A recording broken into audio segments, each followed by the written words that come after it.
Nagising si Amara sa isang maliit na kama sa loob ng office ng kapitan. Nakabalot siya sa kumot at may nurse na nag-aalaga sa kanya. "Nasaan ako?" Tanong ni Amara na mahina ang boses. "Dinala ka ng asawa mo dito, Miss Amara," sagot ng nurse. "Inalagaan ka namin. Nag-collapse ka raw sa sobrang stress." Wala siyang ibang nagawa kung hindi ang matahimik. Nang makarinig siya ng ingay mula sa labas, ay hindi na siya nagdalawang isip pa na lumabas kahit na nangihina. Doon nakita niya si Serena at si Cedric na tulad ng nakagawian ay naroon na naman para manggulo. Halos manghina rin si Amara sa kinatatayuan niya nang makita niya rin doon ang ilang socialite sa dati niya ring naging kaibigan noon. "Nakakatawa ka talaga, Amara," sigaw ng isang mayamang socialite na dumating para makita at mainsulto lang si Amara. "Iniwan ka ng fiancé mo kaya napilitan kang magpakasal sa pulube? Grabe, from mansion to squatters? Ang pangit naman ng downgrade mo, girl." Tumawa ang grupo nila at may nag-flick pa ng buhok. "Girl, kung hindi ka magaling pumili ng lalaki, huwag ka nang lumabas ng bahay. Nakakahiya ka." Ngumisi si Serena. Dahil ito yung gusto niya. Ang mapahiya si Amara sa lahat ng mga naging kaibigan niya. Wala siyang title, wala siyang pera. Kahit anong bihis mo, you'll always be the girl who married a beggar. Natigil lang ang lahat ng sandaling may dumaan na 5 malalaking itim na limousines. Hindi kalaunan ay bumaba ang hindi bababa sa 10 Royal Guards na ikinagulat ng mga naroroon. Mas lalo lang ding natahimik si Amara, lalo na nang bumaba ang isang Royal Guards para lumapit sa kanya, dala ang isang kumikislap na velvet box.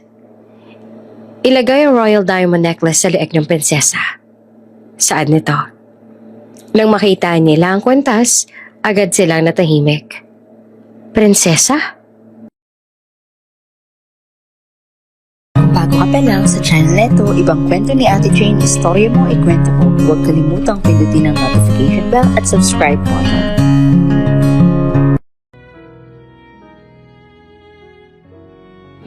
Malamig ang simoy ng hangin ng mga oras na yon.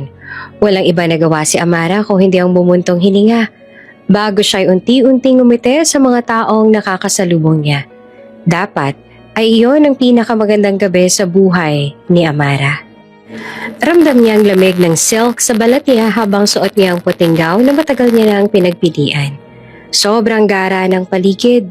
May tumutugtog ng violin sa gilid. Kabi-kabila rin ang tunog ng mga champagne glasses na nagbabangkaan. Lahat halos sa mga taong umingiti sa kanya ay may malaking ngiti sa labi nila habang patuloy sila sa pagbati kay Amara. "Congratulations ulit, Amara." Saad ng isa, nanginitian niya lang. Hawak niya ang engagement ring ng mga oras na yon. Sa gitna ng lahat, may kakaibang kaba sa dibdib niya. Parang hindi siya komportable na hindi niya maintindihan. Dahil ba wala si Cedric kaya nararamdaman niyang kabang iyon? Nasa gitna na siya ng event nang sadaling makita siya niyang tito niya.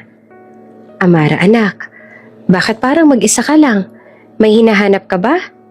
Tanong ng tito Eduardo niya habang may hawak na Cuban cigar. "Hindi ko po makita si Cedric eh." Sagot niya na dahilan upang papapuntong hininga yung tito niya. "Nakita niyo ho ba siya? Kanina ko pa po kasi siya hinahanap, hindi ko siya makita." "Sinong hinahanap mo?"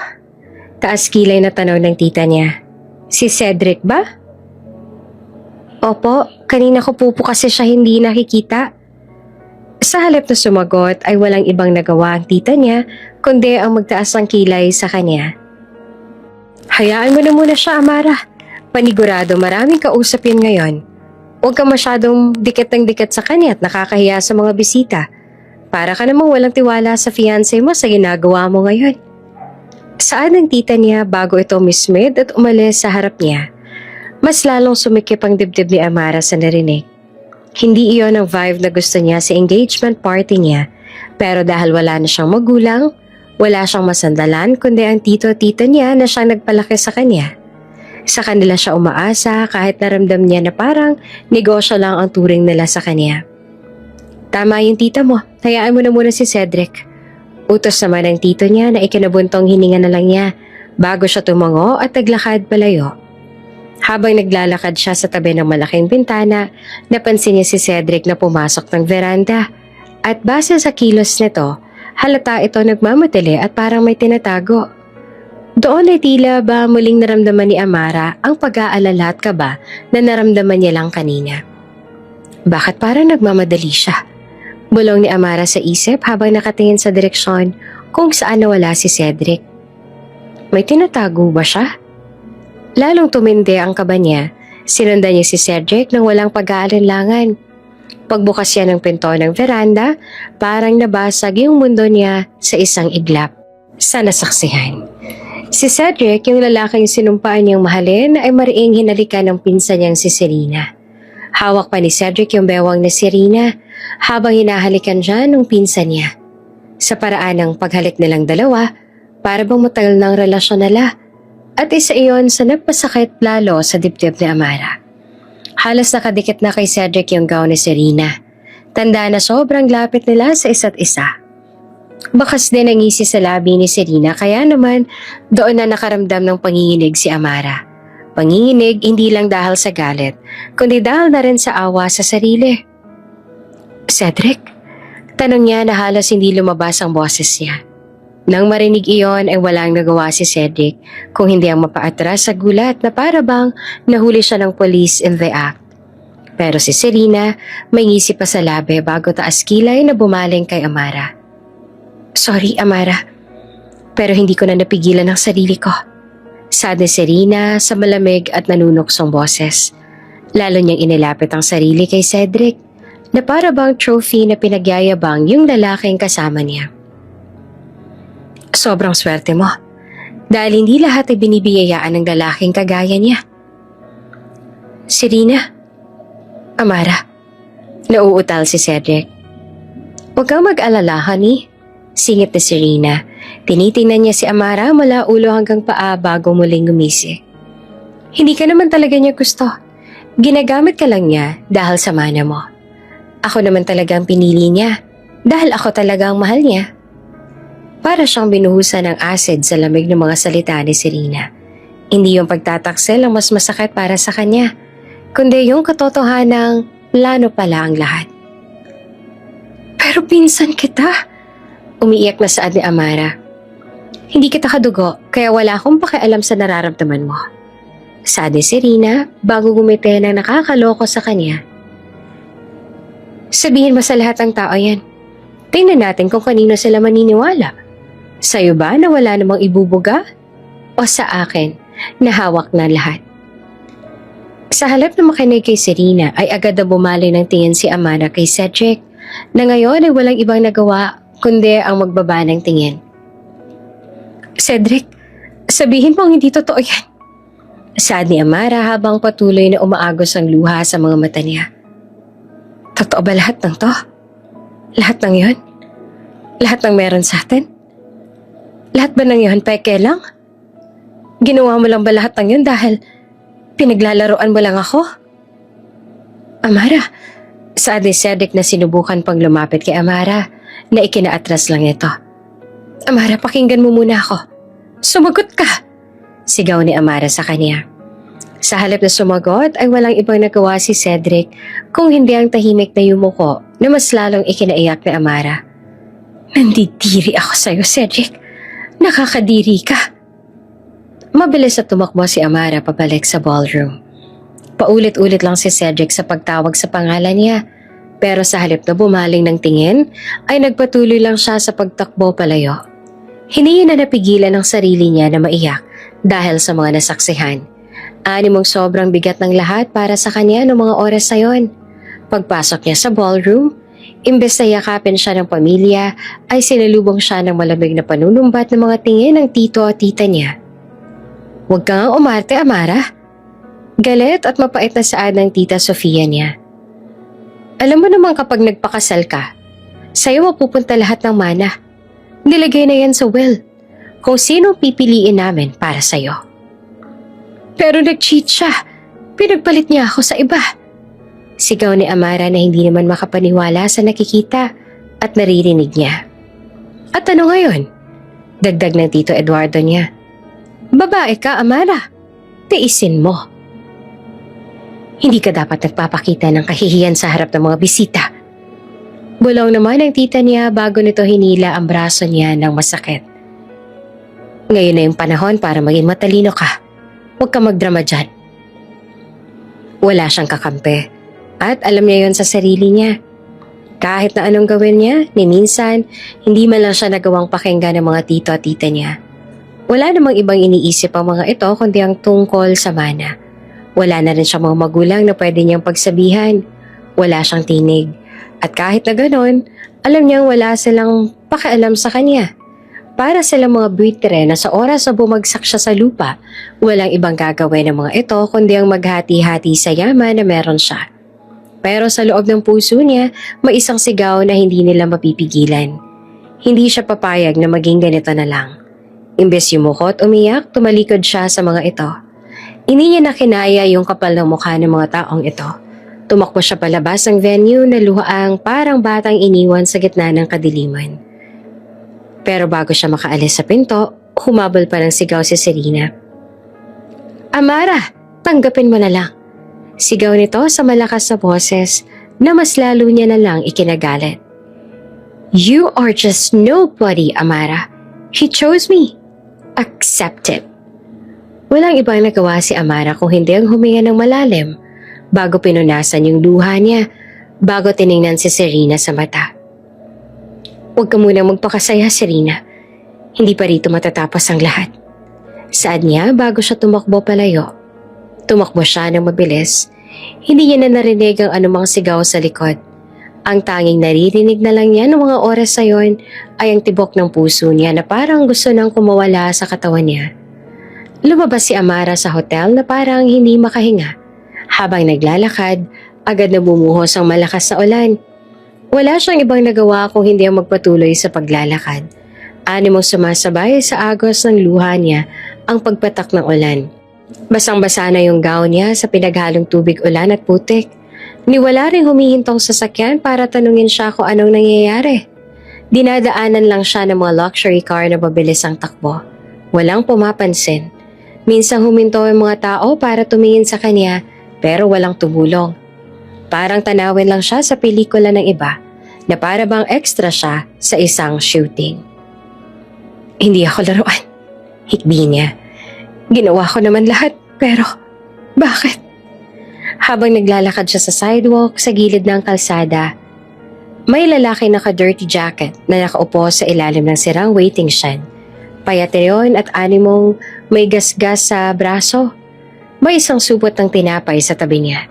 At nang makita niya si Amara na umiiyak, hindi siya nagdalawang isip na tumayo kahit pa nanginginig. "Miss, okay ka lang ba?" Mahinang tanong na Elias sa para bang takot siyang mali ang masabi. Lalong umiyak si Amara. Hindi niya kayang magsalita. Naupo siya sa tabi ng kinauupuan ni Elias. At halos bumigay siya sa sobrang pagod at sakit. Tahimik na kinuha ni Elias yung tinapay na nasa gilid niya at agad iyong iniabot kay Amara. "Alam ko may problema ka, tsaka dinadamdam." Aniya sa mahinang boses. Tiningnan niya si Amara na patuloy lang sa pag-iyak.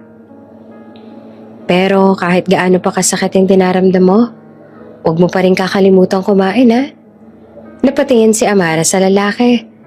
Sa gitna ng paghihirap niya, may taong mas naghihirap pa pero mas mabait pa kaysa lahat ng taong nakasalamuhan niya sa ballroom kanina. "Anong pangalan mo?" Tanong ni Amara na halos hindi niya na makuha ang boses. "Elias. Elias ang pangalan ko."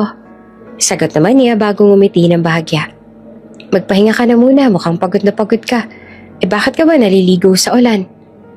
Bago pa man siya makasagot ay bigla nang umikot ang paningin niya. Nanlamig yung buo niyang katawan at kasabay nito ay yung pagkalabog ng dibdib niya. At bago pa man siya matanong ni Elias ay agad nang bumagsak ang ulo niya sa balikat ni Elias na ikinagulat naman ito. Miss, okay ka lang ba?" Panggising ni Elias sa kanya kasabay ng pagtapik niya sa malamig na pisngi ng dalaga. "Miss?" Nang hindi makarespond si Amara sa mga tapik niya, ay doon na nagdesisyon sa Elias sa damputin at buhatin si Amara. Kahit na hirap ay agad niya itong binuhat papunta sa isang luma at bakanting shelter sa tabi ng kalsada. Andito lang ako, huwag kang bibitaw. Bulong ni Elias kay Amara habang basang-basa na rin sa ulan.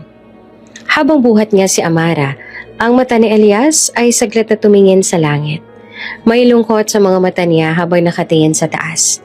Ang kaninang nag-aalalang mukha niya ay mabilis na napalitan ng seryoso. Kailangan mo nang magmadali, Elias. Ani niya sa sarili bago siya bumuntong hininga at pinagmasdan ng mukha ni Amara na namumutla.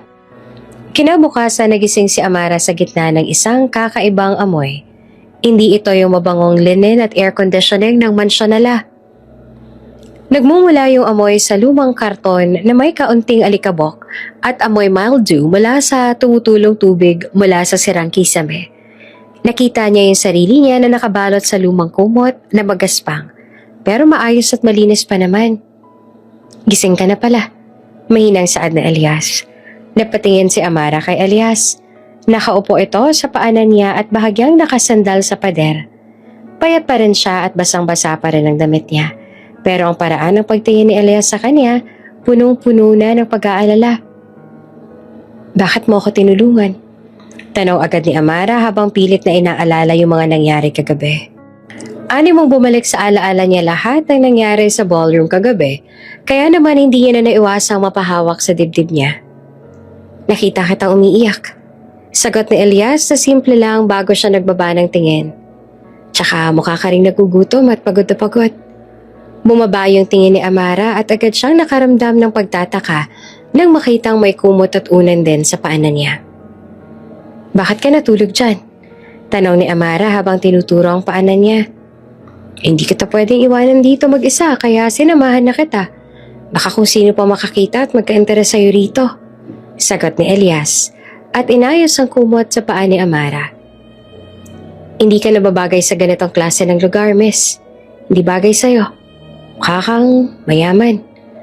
Napangiti si Amara pero pait ang nakita ni Elias sa ngiting iyon. Salamat nga pala sa pagtulong mo ha. Kung hindi dahil sa'yo, baka kung saan na ako napadpad ngayon. Saad ni Amara dahilan upang umiti si Elias at mag-iwas ng tingin. O sino pa yung mahirap? Sila pa talaga yung may puso. Tsaka may kusang loob na tumulong. Nag-aalangan si Elias at tinignan niya si Amara na may kakaibang seryosong tingin. Hindi naman lahat ng mayaman masama. At hindi rin naman lahat ng mahirap mabuti. Nakadepende na lang siguro sa tao yan kung sino yung totoo. At saka, mas importante pa rin talaga yung puso. Salamat ha, Elias. Bulong ni Amara. Sa lahat ng mga taong may kakayahang tumulong sa kanya, hindi niya na-expect na isang pulubi lang ang tutulong sa kanya. Maraming may kakayahang tumulong sa kanya pero pulubi lang ang naglakas ng loob. Ilang sandali lang lumipas, ay narinig na nila ang yabag ng mga stiletto heels at isang galit na boses mula sa labas ng tent. Amara? Amara, lumabas ka dyan. Nakakahiya ka. Mabilis silang lumabas at hindi na nagtaka pa si Amara nang makita niya ang tita niya at mga tao nito na naroroon sa labas ng tent. Ani mong alam na ng mga ito na doon lang siya matatagpuan. Nakakahiya ka talagang babae ka. Dumating ang tita Sofia ni Amara na galit at ani mong hindi malang nag-aalala sa kanya. Tulad ng nakagawian ay naka-designer suit pa rin siya at halos ayaw niyang tumapak sa maduming sahig ng shelter. Ano ka ba, Amara? Ano bang ginawa mo sa buhay mo at bakit nandito ka? Nakakahiya ka talaga? Sigaw nito. Tara na, kailangan mo umuwi. Naghihintay na si Cedric sa'yo. Hindi na ako babalik sa kanya, tita. Matapang na saad ni Amara. Babalik ka sa kanya. Iyon ang gusto ko sa'yo. Huwag ka nang mag-inarte dyan. Hindi ikaw may karapatan na magdesisyon dito. Ang mana mo ang nakataya rito. Sigaw ng tita niya bago hinila ang braso ni Amara. At sino ka namang pulubi ka? Umalis ka nga sa harapan namin. Ang baho mo! Baliw niya kay Elias. Hindi ba lang nakapagpasalamat ang tita niya kay Elias na nagligtas sa buhay ng pamangkin niya. Para sa tita niya, si Elias ay basura lang at walang halaga. Nilingon ni Amara si Elias. Tumingin lang ito sa kanya, tumango na para bang sinasabi nitong mag-iingat siya. Sige, tita. Sasama ko pabalik sa inyo, saad ni Amara. Pero tatandaan mo, hindi ako magpapakasal sa manlulokong yan. Sa kotse pa uwi, hawak ni Amara ang dibdib niya habang pinipigilan ng luha sa mga mata niya. Wala namang pakialam ang tita niya sa kanya at animong mas mahalaga pa yung phone na hawak nito kesa sa kamustahin siya. Huwag ka mag-iskandalo, Amara. Kailangan mo magpakasal sa kanya para makuha mo yung mana. Kapag hindi mo ginawa yon, mananatili ka pa rin duka. At kapag hindi mo sinunod yung utos namin, hindi ka namin tutulungan sa oras na maghirap ka. Banta ng tita niya. Mas gugustuhin ko pong maging mahirap kesa sa nagpakasal sa manlulokong yon. Giit ni Amara. May kasamang ines ang tawa ng tita niya nang sandaling tuktukin nito ang noo ni Amara na ikinapikit naman ito. Gamitin mo yung utak mo, Amara. Ako ang naiinis sa'yo sa katigasan ng ulo mong yan. Pabalang na sagot ng tita niya. Pagdating sa bahay, agad siyang kinuha ng tita niya at siniguradong malinis siya. Pero hindi dahil sa pagmamahal sa kanya, kundi dahil sa image na iniingatan nila. Pagkaupo niya, tiningnan niya agad yung phone niya. At doon niya nakita ang isang notification na nag-trending agad. Headline iyon ng isang business website. Nakapost sa website na iyon ang litrato ni Cedric at Serena. Pareho silang ngiti-ngiti sa picture na yon. Pagkahawak ang kamay at mas nakakagulat pa roon ay suot ni Serena ang singsing na suot dapat ni Amara. Nanginginig ang kamay ni Amara sa galit at sakit. Sa loob ng post, nakita niya pa ang komento ni Cedric tungkol sa kung gaano niyang kamahal si Serena, kung gaano itong kaganda. Lahat ng papuri na ni minsan ay hindi niya natanggap mula kay Cedric ay buong loob lamang na natanggap ni Serena. Amara? Sigaw ng tita niya mula sa labas ng kwarto dahilan upang malungkot niya itong pagbuksan ng pinto. Hindi pa man siya nakakapagsalita ay lumagapak na yung sampal ni Tita Sofia sa kanya. Look what you have done! Nagdahil sa'yo nasira na lahat ng mga plano namin. Mawawala na sa'yo ang mana mo. Marami pa itong sinabi tungkol sa mana na hindi niya na pinakinggan pa. Masyado ng gulong-gulo ang isip niya. Nang dahil sa pinaghalong lito at lungkot ay hindi niya na nagawa pang sundan lahat ng sinabi ng tita niya. Ni hindi niya na rin maalala kung paano siya nitong iniwan doon nang tulala pagkatapos siya nitong pagsabihan ng pagsabihan. Sa huli ay nakita niya lang yung sarili niya nakaupo sa harap ng vanity table habang wala sa sariling nakatingin sa salamin. Hindi ako luluhod sa kanila. Bulong niya sa salamin na animong puno ng determinasyon. Hindi ako papayag na maging talunan dito. At mas lalong hindi ako papayag na mauuwi na lang sa ganito lahat ng pinaghirapan ko. Sa salamin nakita niya ang sarili niyang wasak at namamaga yung mga mata sa kaiiyak. Pero sa kabila ng lahat ng iyon, nakita niya ang determinasyon sa mata niya. Wala ako rito para maging kawawa lang. Serena, ibabalik ko sa'yo lahat ng pinaranas mo sa akin. Tandaan mo yan. Tandaan niyo yan. At sa isang iglap, bumalik sa isip niya ang tungkol sa lalaking tumulong sa kanya, si Elias. Yung lambot ng tinig nito, yung pag-aalala nito sa kanya, yung pag-aalala, yung pagiging tunay nito sa kanya. Mas totoo kaysa sa lahat ng mamahaling suit at gown sa party kagabi. Kaya naman hindi niya na napigilang mapaisip tungkol kay Elias. Sa kabilang banda, wala namang ibang nagawa si Elias kundi ang tumitig sa mansyon ni Amara. Naroon siya sa dilim. Nakaupo at tahimik lang na nakatanaw sa bahay nila Amara. Hindi siya umalis doon. Parang bantay ang tingin niya na animong merong military precision at palaging nakafocus. Hindi ko siya pwedeng iwanan dito. Hindi ako pwedeng umalis. Saad ni Elias sa isip niya bago pumuntong hininga. Kinabukasan, sumabog ang chismis sa bayan tungkol sa failed arrangement. Lahat ng tendera, tricycle driver, kapitbahay, pinag-uusapan nilang lahat ang tungkol kay Amara at sa ginawa ni Cedric sa kanya. Wala pa man, iniwan na siya. Nakakadiri, pinagpalit siya sa pinsan. Ibig lang sabihin yan, wala na siyang mana. Ay nako, grabe, kawawa talaga. Pumunta si Amara sa palengke ng malungkot.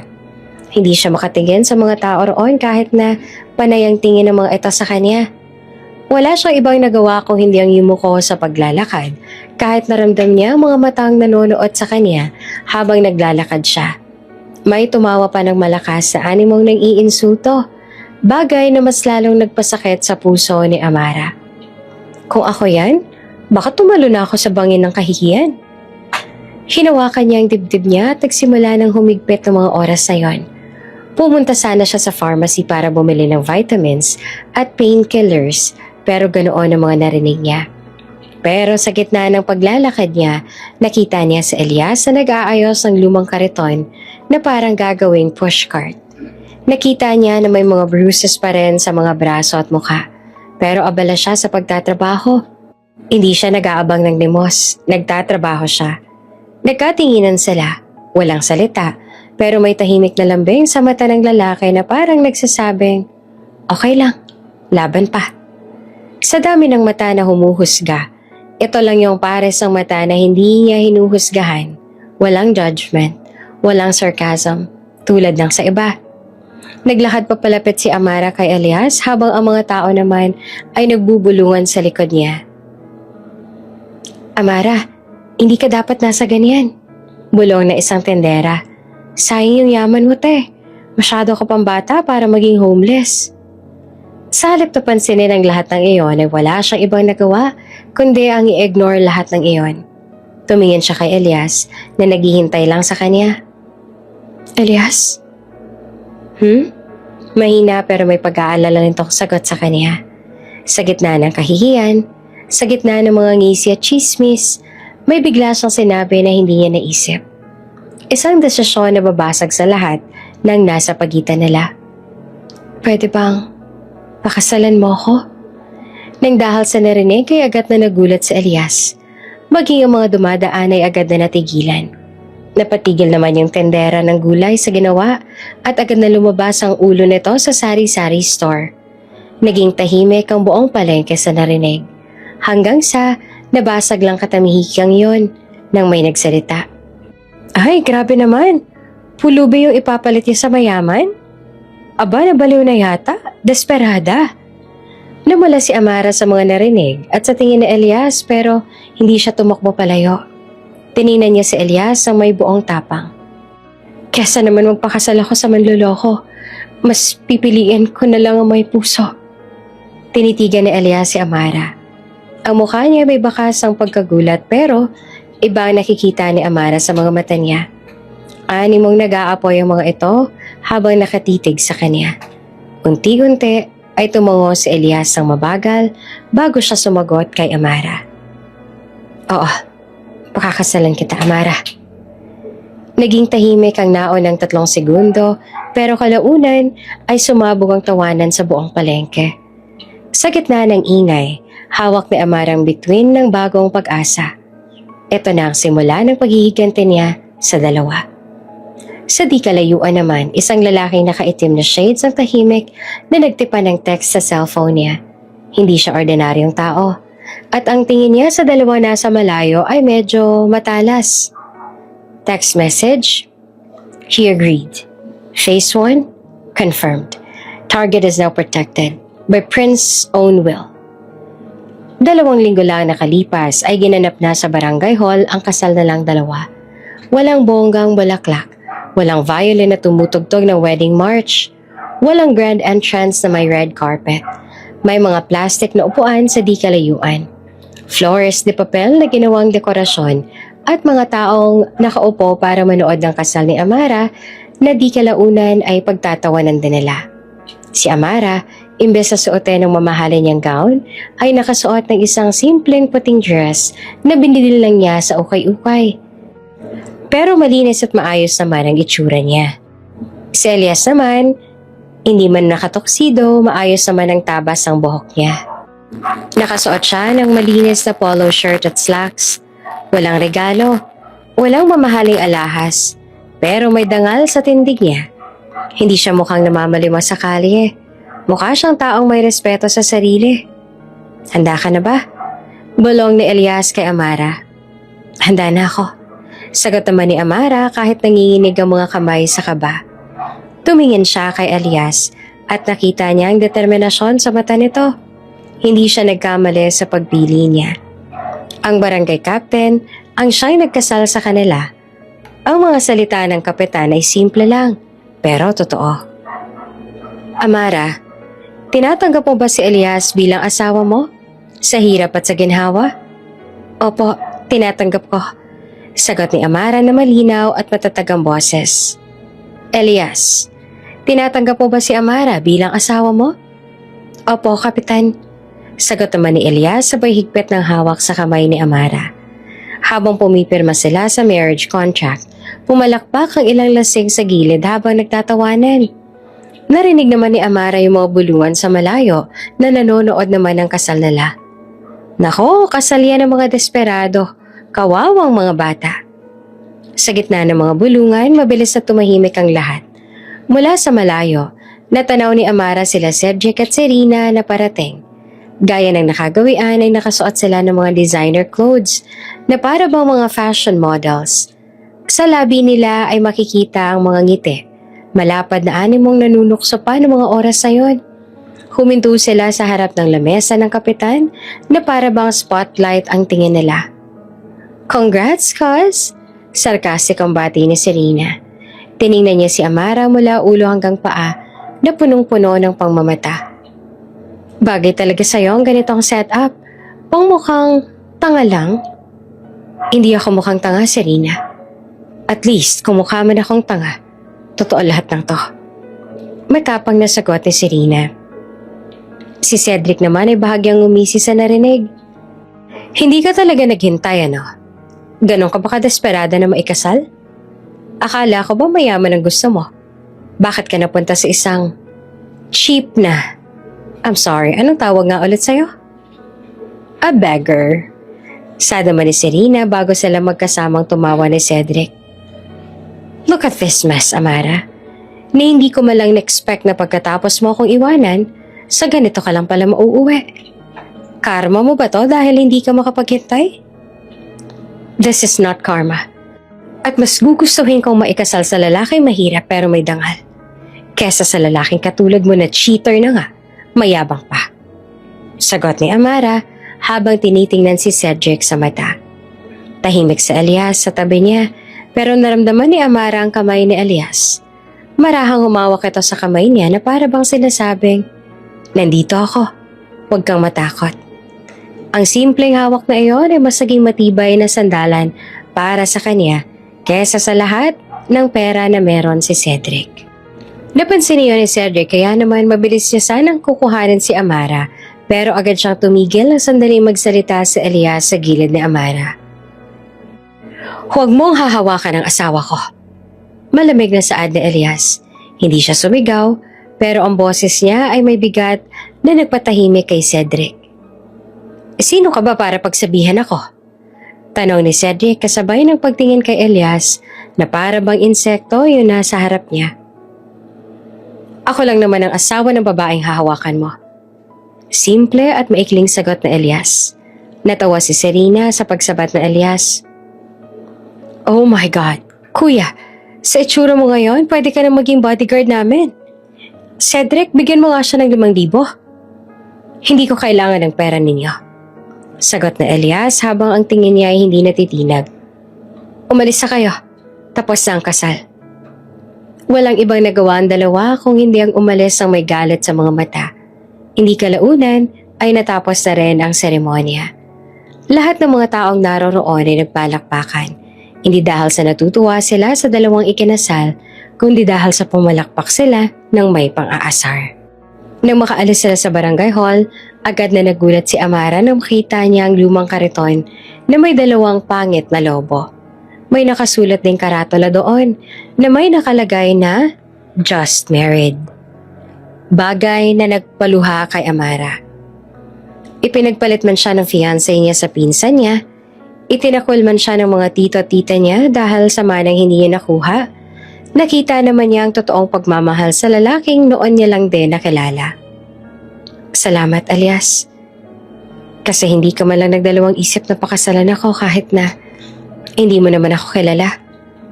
Saad ni Amara kay Elias dahilan upang umiti si Elias sa kanya kasabay ng marahang pagpisil nito sa kamay niya.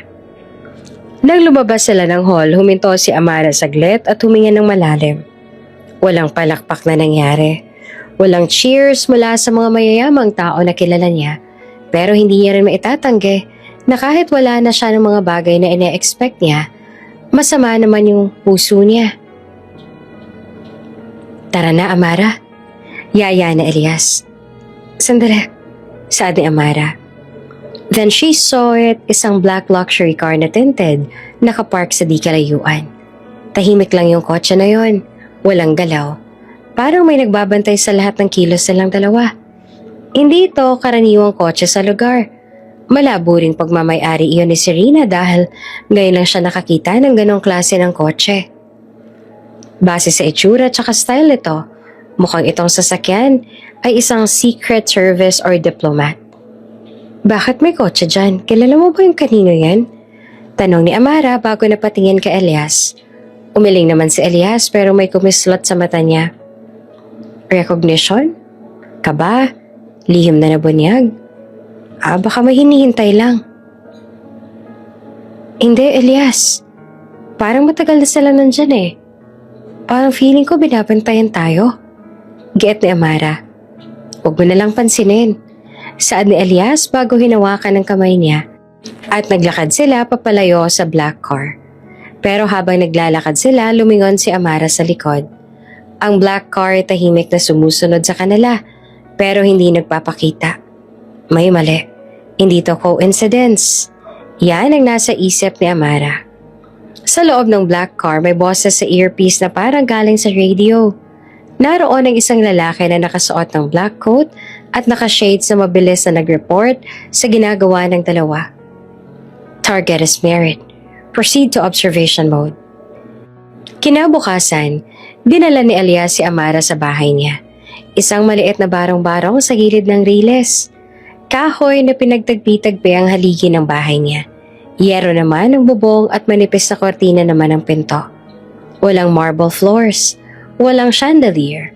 Wala nang lahat ng mga bagay na nakasanayan ni Amara sa dati niyang buhay. Pasensya ka na, Amara. Ito lang yung bahay ko. Alam kong hindi naman ito nakasanayan mo pero pwede ka namang umuwi sa inyo kung hindi mo na kayang tumira rito kasama ko. Imbes na mahiya ay agad namang napangiti si Amara. Hindi ko naman kailangan ng mansyon, Elias. Hindi ko kailangan ng mga bagay na nakasanayan ko na noon. Ang kailangan ko, peace of mind. At kasama sa lahat ng yon. Sagot niya dahilan upang malungkot na napangiti si Elias sa kanya. Ang barong-barong ay medyo maliit, pero malinis, maaliwalas. At may isang maliit na paso sa gilid na may lumalaking halaman. Hindi kalaunan ay naglatag si Elias ng simpleng pagkain. Lugaw iyon na may kaunting manok. Isa lang ang kutsara kaya pinilit niyang gumawa pa ng isa gamit ang isang lumang kahoy. Pinagmamasa ni Amara si Elias nang naluluha. Sa dami ng taong may pera na walang puso, heto yung lalaking may walang-wala pero hindi nagdadalawang isip na tulungan siya. Kainin mo to, Amara. Hindi ko maipapangakong masarap yan pero malinis yan. Saad ni Elias bago ibinigay kay Amara yung mas maayos na kutsara. Kumain ka na rin, Elias, sabi ni Amara. Sabayan mo na ako rito. Habang kumakain sila, biglang bumuhos ang malakas na ulan. May patak na pumapasok mula sa butas ng bubong ng kubo kaya naman mabilis na umalis sa pagkakaupo si Elias. At tatawa-tawang kumuha ng balde at agad na inilagay sa parte kung nasaan yung butas. Ang ganda ng bahay ko, no? May sariling shower? Biro ni Elias dahilan upang matawa si Amara.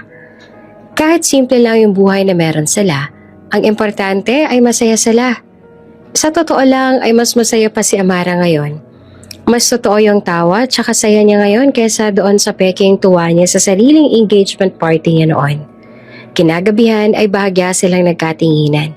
Isang banig lang ang meron sila kaya naman hindi nila alam kung saan pupwesto at kung paanong maghahati sa kakapiranggot na space. Dito ka sa may gilid, Amara. Saad ni Elias, ako nasa sahig.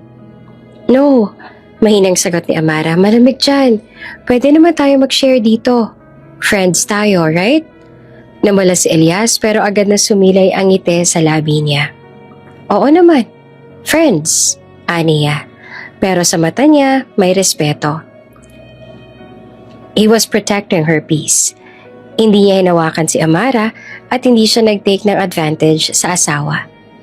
Gaya ng gusto ni Amara ay magkatabi silang natulog. Pero pumikit si Elias, hinawakan niya muna sandali ang lumang coin charm sa bulsa niya na para bang inaalala niya yung nakaraan na hindi niya pa pwedeng sabihin kay Amara. Malapit na. Kailangan niya lang muna itong protektahan. Samantala, sa labas ng kubo ay may lalaki nagmamasid at nagre-report sa radyo sa ginagawa ng dalawa. Tulog na sila, boss. Sad ang lalaki sa earpiece habang nakamasid sa loob ng kubo gamit ang binoculars. Mabuti, bantayan mo lang sila. Saan ang kausap niya sa kabilang linya? Kinabukasan, hindi nagtagal ay sumabog yung balita ng kasal nila Amara at Elias sa online website. Ang mga social media sites at gossip blogs ay puno ng articles at mga chismis tungkol sa kasal nila Amara at Elias. May mga edited pictures pa na Amara at Elias na parang naging comedy pa yung kasal nila dahil hindi ina-expect ng mga tao na ang bigating engagement niya kay Cedric ay nauwi lahat sa kasalan sa barangay hall dahil sa pagpili niya kay Elias. Maraming comments tungkol sa kasal nila. Kabilang na roon yung mga comments na parang online bullying nang nangyayari. At meron din namang mga posts tungkol sa kanila na para bang ginagawang katatawanan yung kasal niya kay Elias. Iba talaga yung trip ng mga mayayaman, ano? Gusto ng poverty porn, desperada yarn. Kawawa naman si Cedric, ipinagpalit pa sa pulube. At least, nakaiwas si Cedric sa gold digger niyang ex-fiancé. Nakairang scroll pa si Amara sa website na iyon hanggang sa makita niya ang post si Serena sa wall na to. Some people lose gold and settle for trash. Sad reality when you don't know your worth. Good luck sa Riles, Amara. Nanginginig si Amara habang binabasa lahat ng iyon. Sunod-sunod din ang pag-iyak niya habang binabasa pa yung ibang comments. Hindi niya inakala na ganitong kasakit ang mabuhay sa mata ng publiko at sa pamilya na gustong durugin siya. Bakit mabilis na napansin ng mga tao yung kasal nila ni Elias? Pero hindi man lang mapansin tsaka punahin ito yung ginawa ni Cedric na pag-cheat sa kanya kahit na malapit na silang ikasal noon. Bakit one-sided sila? Bakit hindi man lang nila punahin yung ginawa ni Cedric sa akin? Bakit kailangan nilang gawin to sa akin, Elias? Tanong ni Amara habang patuloy na umiiyak. Ano bang ginawa ko masama? Nagmahal lang naman ako Tahimik lang si Elias sa gilid habang pinagmamasdan niya si Amara. Hawak niya yung basang bimpo at nang magkaroon ng chance ay agad siyang lumapit kay Amara at ginamit ang bimpong iyon pamuna sa luha ni Amara ng dahan-dahan. Wala kang ginawang masama, Amara. Bulong ni Elias sa malambing na boses. Masakit lang sa kanila na nakawala ka sa kamay nila. Mas gusto nila na nakikita ka miserable at naghihirap. Pero ang sakit basahin ng lahat ng yon. Saad ni Amara. Yung walang naniniwala sa akin. Lahat sila, sinasabing tanga ko. Tumingin si Elias sa mata niya ng mahinahon at seryoso. Ako, naniniwala ako sa'yo, Amara. Saad ni Elias na matatag ang boses. Napahawak si Amara sa dibdib niya na unti-unti namang naninikip. Sa lahat ng tao, hindi niya akalain na sa isang pulube, isang taong walang-wala lang maniniwala at sasama sa kanya sa lahat ng ito. Hindi totoo ang comment ng Serena na yan. Patuloy na Elias. Hindi ka nagsettle lang sa isang basura. Pinili mo lang yung peace of mind mo. Yung dangal. Kesa naman sa kasinungalingan at pera na sinasabi nila na gusto nilang piliin mo. Umayos sa pagkakaupo si Elias bago muling bumaling ng tingin sa kanya. Huwag ka mag-aalala, Amara. Nasa tabi mo lang ako. Hindi kita pababayaan. Pangako ko yan sa'yo. Dagdag pa niya.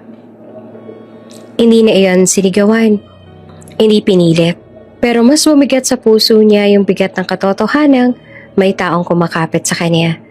Kahit lahat ng taong inaasahan niya nakakampi sa kanya, tumalikod na. Ang mga salita ni Elias ay animong pader na ginawa niyang sandigan at promotekta sa kanya sa lahat ng sakit at salita na ibinabato sa kanya ng ibang tao. Nang gabing iyon, sa kawalan ng kuryente sa kubo nila, nag-usap sila sa liwanag ng gasera. Ang usapan nila ay hindi tungkol sa yaman o sa mana. Tungkol iyon sa buhay na tatahakin nila. "Bakit ka mabait sa akin, Elias?" tanong ni Amara. Mas kalmado na siya ngayon kaysa kanina. "Hindi mo naman ako kilala. Kung tutuusin nga, mas marami pang pwedeng tulungan dyan na mas karapat-dapat kaysa sa akin." "Hindi naman kita tinutulungan, Amara." Sagot niya gamit ang malalim na boses niya. "Pinoprotektahan kita." Napatingin si Amara sa kanya na kinakabahan ng kaunti dahil sa lalim ng boses niya. Parang may pangako sa bawat salita ni Elias sa mga oras na yon. Parang may dahilan kung bakit niya ginagawa lahat ng iyon. "Anong ibig mong sabihin? Bakit mo ako pinoprotektahan?" tanong ni Amara. Hindi agad sumagot si Elias. Sa halip ay nananatili lang ang tingin niya sa apoy ng gasera. "Saan mo naman ako pinoprotektahan, Elias?" muling tanong ni Amara. Ilang segundo pa yung nagtagal bago muling sumagot si Elias sa kanya. "Sa mga taong nagtatago sa dilim." Bulong niya na ikinakunot naman ng noo ni Amara. "Sa mga taong nag-iisip na sila yung nagmamay-ari sa'yo." "Hindi mo ako kilala, Amara. Pero alam kong kailangan mo ng proteksyon laban sa kanila." Nag-aalangan si Amara. Gusto niyang magtanong pa. Pero ang tingin ni Elias ay parang sinasabing, "Huwag muna ngayon. Hindi pa ito ang tamang oras para dyan. Kahit na hindi mo man ako totoong asawa, mananatili ako nandito. Walang makakakuha sa'yo, Amara. Wala silang karapatan sa buhay mo." Seryoso niya pang dagdag. Mas matapang siya kaysa kay Cedric. Mas seryoso siya sa pangako niya kaysa sa tita at tito niyang tumalikod na sa kanya. Habang nagtitigan sila, may isang lalaki mula naman sa malayo ang may camera telephoto lens. Mula sa pwesto niya, kinuhanan niya ang dalawa mula sa bintana ng barong-barong. Hindi siya paparazzi na naghahanap ng chismis sa buhay ng dalawa.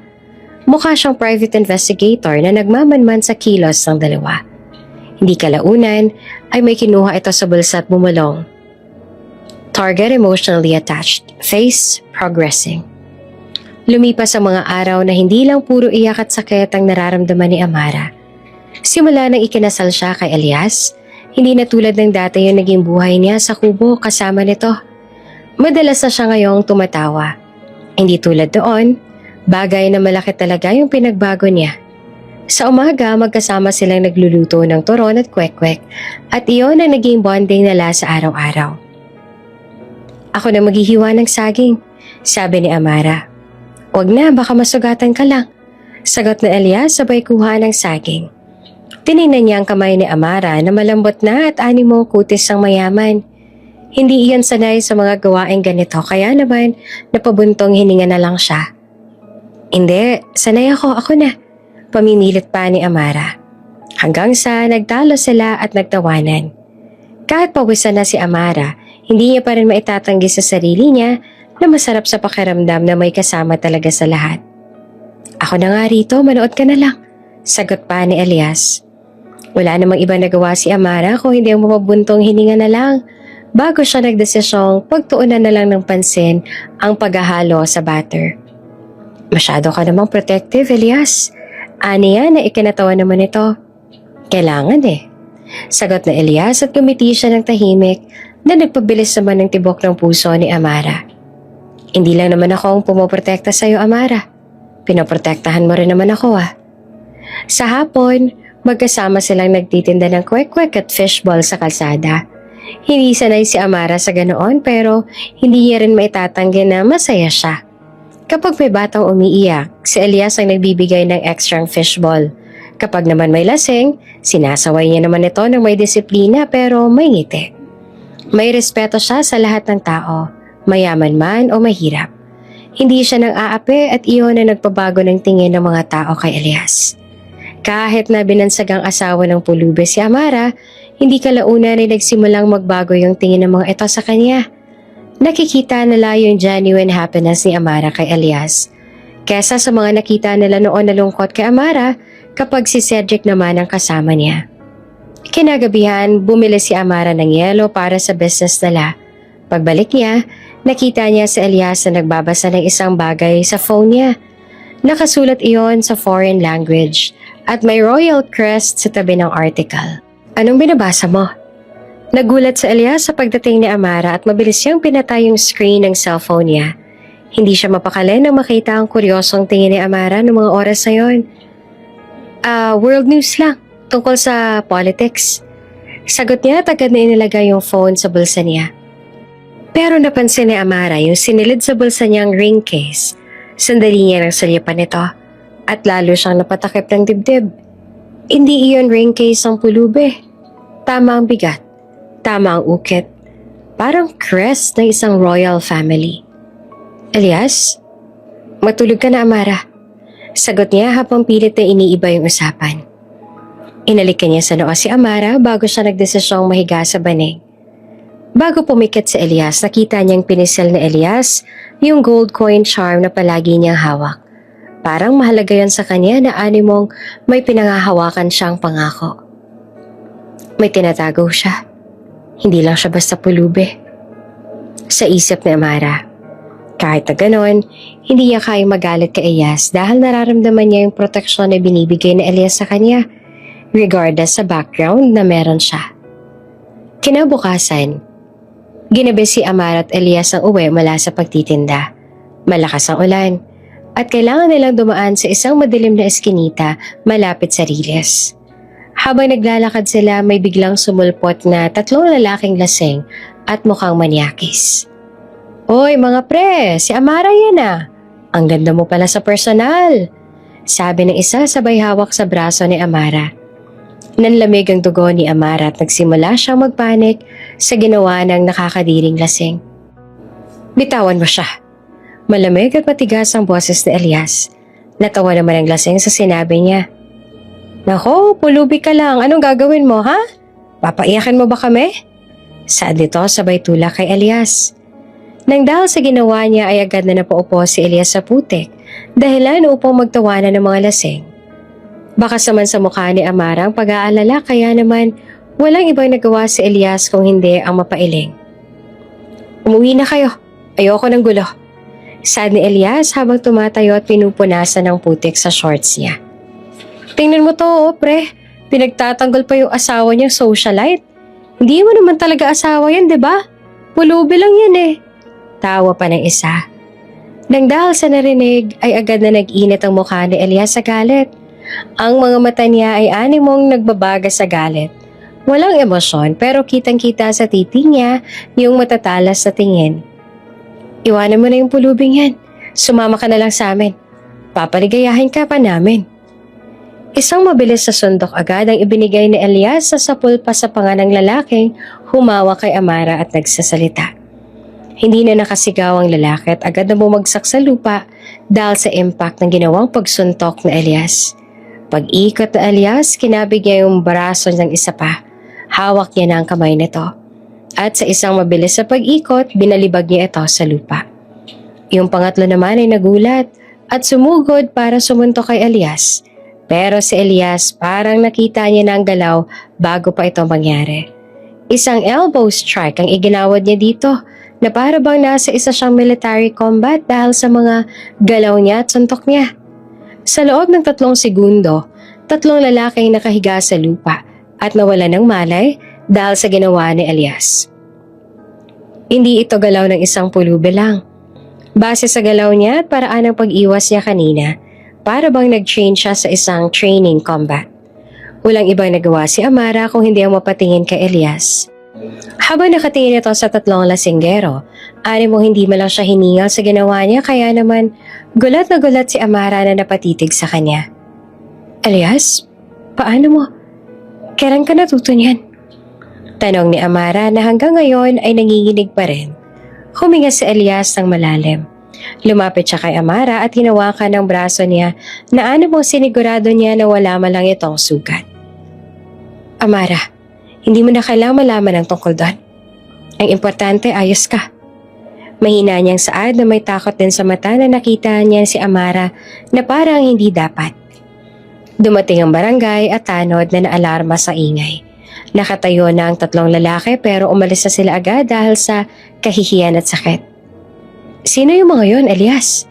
Tanong ng tanod. Mga lasing, kuya. Okay na po kami. Salamat.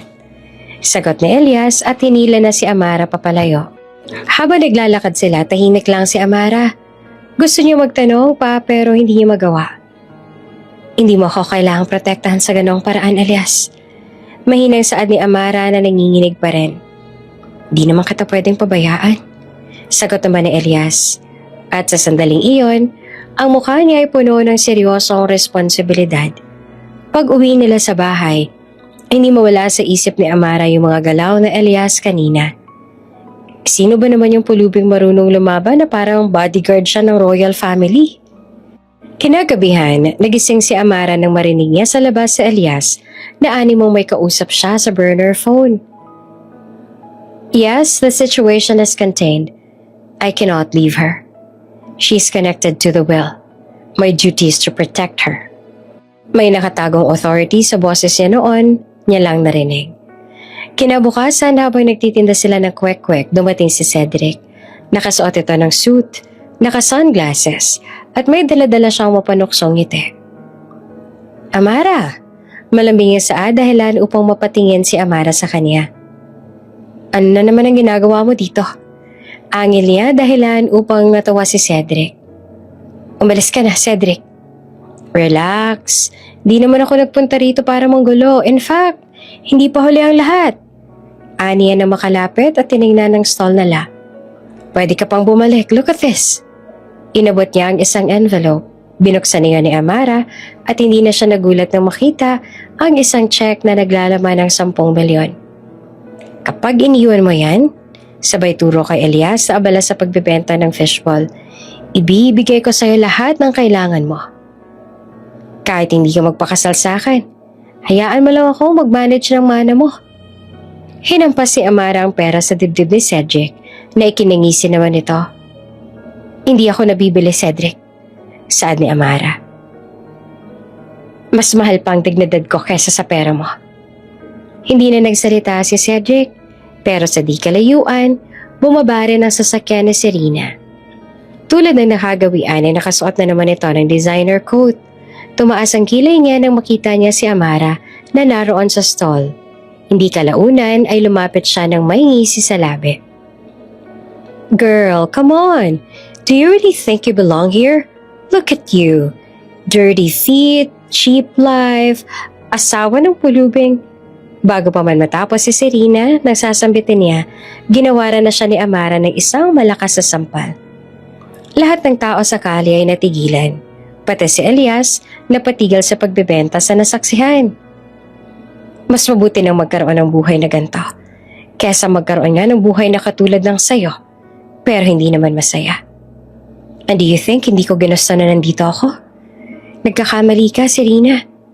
Kung inaakala mo na nagsisisi ako, pues, nagkakamali ka. Dahil masayang masaya ako sa buhay na pinili ko ngayon. Matigas sa saad ni Amanda na ikinangisi naman ni Serena. Pinili ko yung buhay na makakapagpasaya sa akin. At hinding-hindi ako magsisisi na pinili ko sa Elias. Dagdag pa niya. Tahimik lang si Elias sa tabi niya.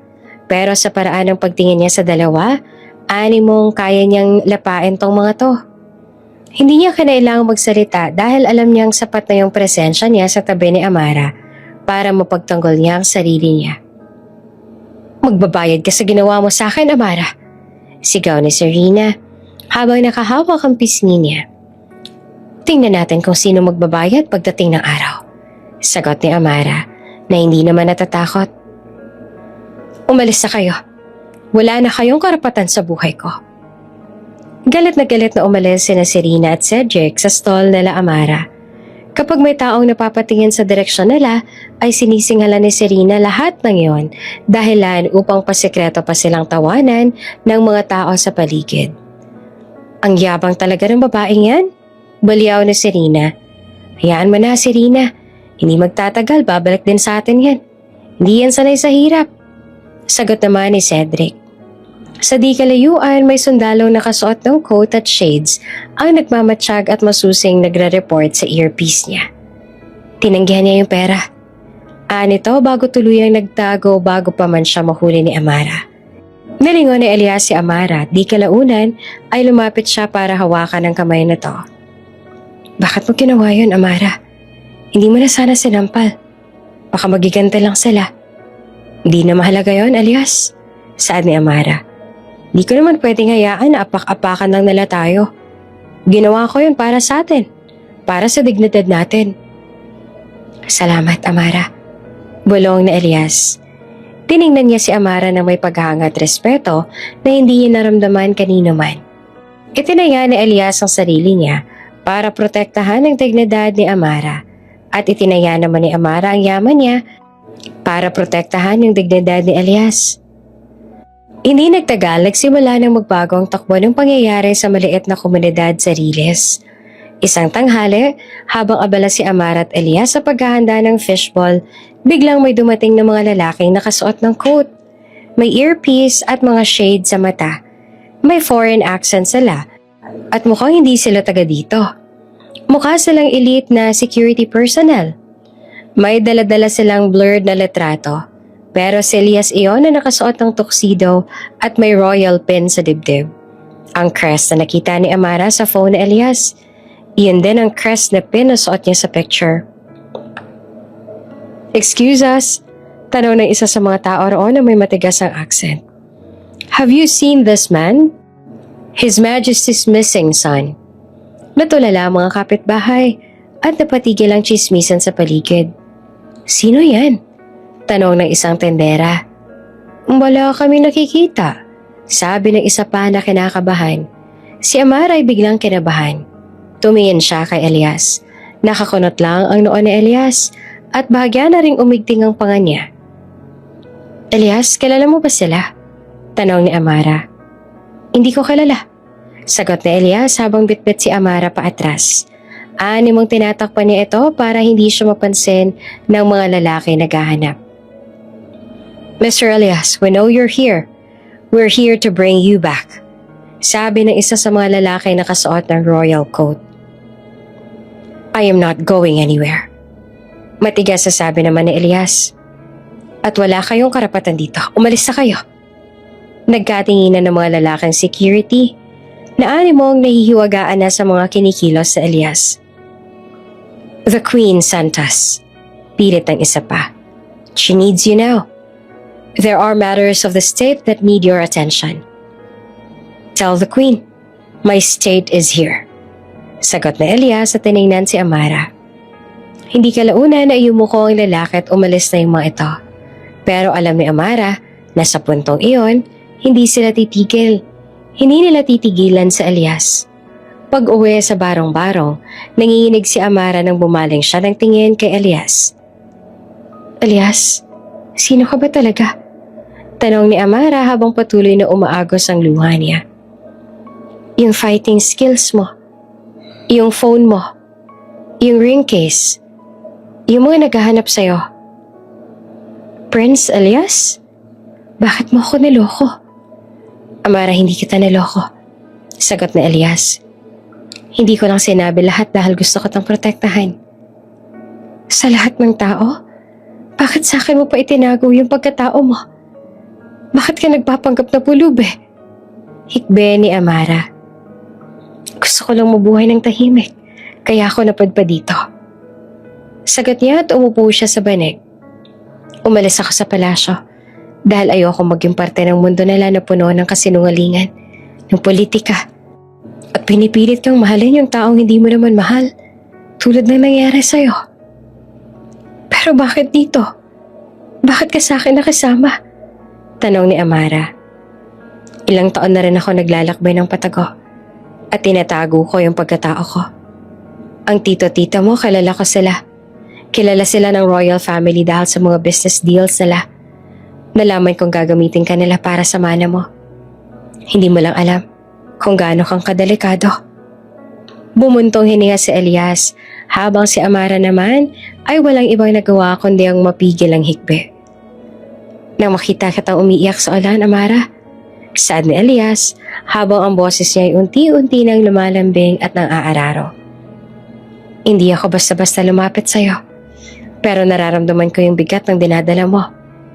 Nakita ko yung puso mo na mas genuine pa kesa sa lahat ng socialites na nakilala ko noon. Nagbaba ng tingin si Elias habang si Amara naman ay walang ibang nagawa kung hindi ang mag-angat ng tingin sa kanya. Kahit isa akong prinsipe, gusto ko pa rin ng buhay na simple at totoo. Gusto ko lang mahalin yung taong walang ibang habol, kundi ako. Paliwanag niya.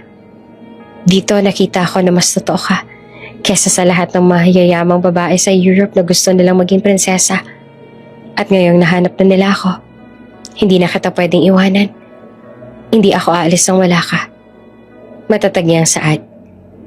Pero Elias, hindi mo naman ako pwedeng isama dyan. Saad ni Amara. Hindi naman ako bagay sa'yo. Magmumukha lang akong katawa-tawa. Hindi totoo yan. Sabi ni Elias. Hindi ka katawa-tawa. Amara, ikaw yung pinili ko. At kung mahal mo ako, sasamahan mo ako. Pero prinsipe ka. Walang-wala na ako ngayon sa'yo. Nawala na sa akin ang lahat. Wala na akong pera, tsaka hindi pa totoo yung kasal nating dalawa. Saan ni Amara?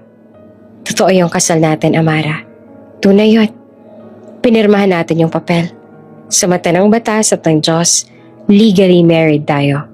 Kaya sa palasyo, hindi ka gold digger. Saad ni Elias bago niya hinawakan ang kamay ni Amara. Asawa ka ng prinsipe. Prinsesa ka, Amara. Pero may takot sa mata mo, sabi ni Amara. Oo, Amara.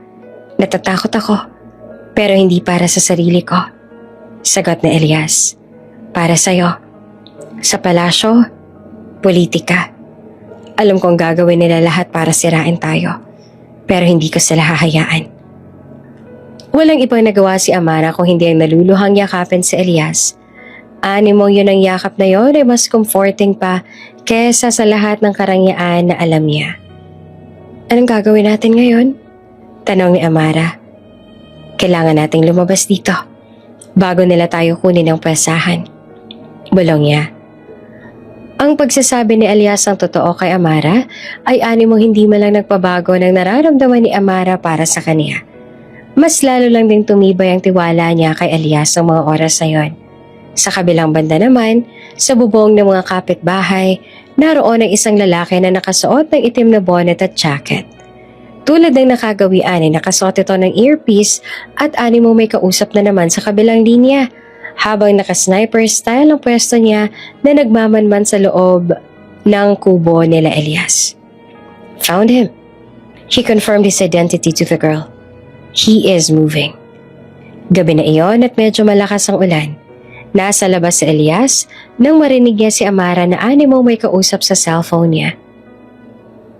We must move before they take her. Get the chopper ready. I will not risk her life here. I am the prince and I command you. Utos niya. Doon ay tila ba natigilan si Amara. Hindi siya nagulat.